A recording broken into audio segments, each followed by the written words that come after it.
নমস্কার বন্ধুরা, আশা করি আপনারা সবাই ভালো আছেন। মল্লিকা রেসিপি সবাইকে স্বাগত। আজকে আমি বানিয়ে নিচ্ছি ঢ্যাঁড়সের রেসিপি।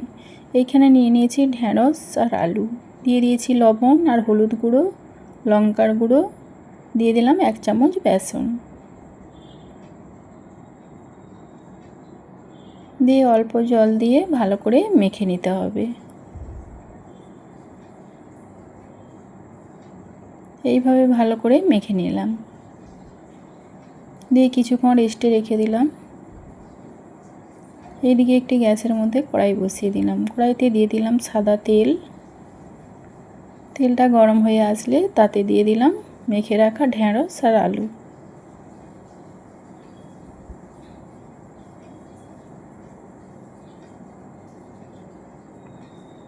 ঢ্যাঁড়স আলুটা ভালো করে ভেজে নিতে হবে। এখানে ভাজা হয়ে গেছে, এবারে তুলে নিলাম। এইভাবে সব ঢ্যাঁড়সগুলো আমি ভেজে নিলাম। আবার দিয়ে দিলাম তেল, দিয়ে চিংড়ি মাছটা ভেজে নিলাম।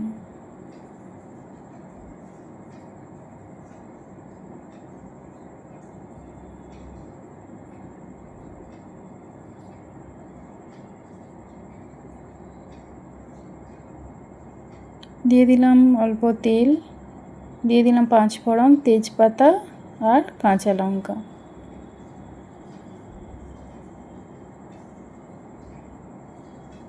দিয়ে একটু নেড়ে চেড়ে দিয়ে দিলাম কোচানো পেঁয়াজ।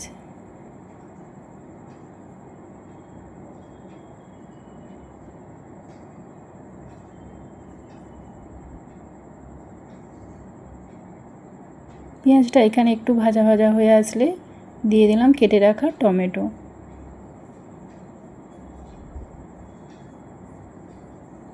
দিয়ে দিলাম শুকনো লঙ্কার গুঁড়ো, হলুদের গুঁড়ো, দিয়ে দিলাম পরিমাণ মতো চিনি, দিয়ে দিলাম বেটে রাখা পোস্ত,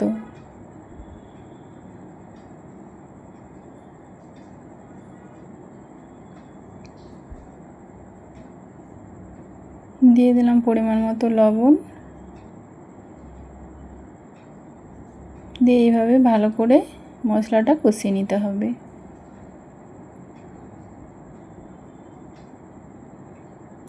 মশলাটা থেকে তেল ছেড়ে এসেছে, এবারে ভেজে রাখা ঢ্যাঁড়স আর আলুটা দিয়ে দিলাম।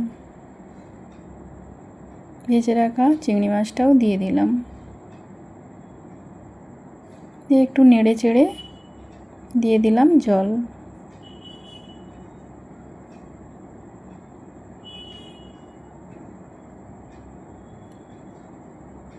এখানে আমি হাফ বাটি জল দিয়ে দিয়েছি।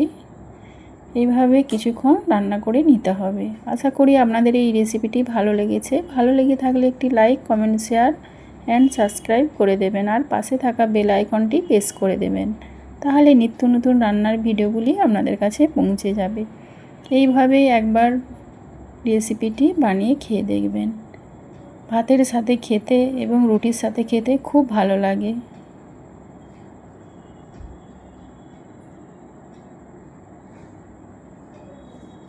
এখানে আমার রান্নাটা হয়ে এসেছে, এবারে একটি পাত্রে ঢেলে নিলাম।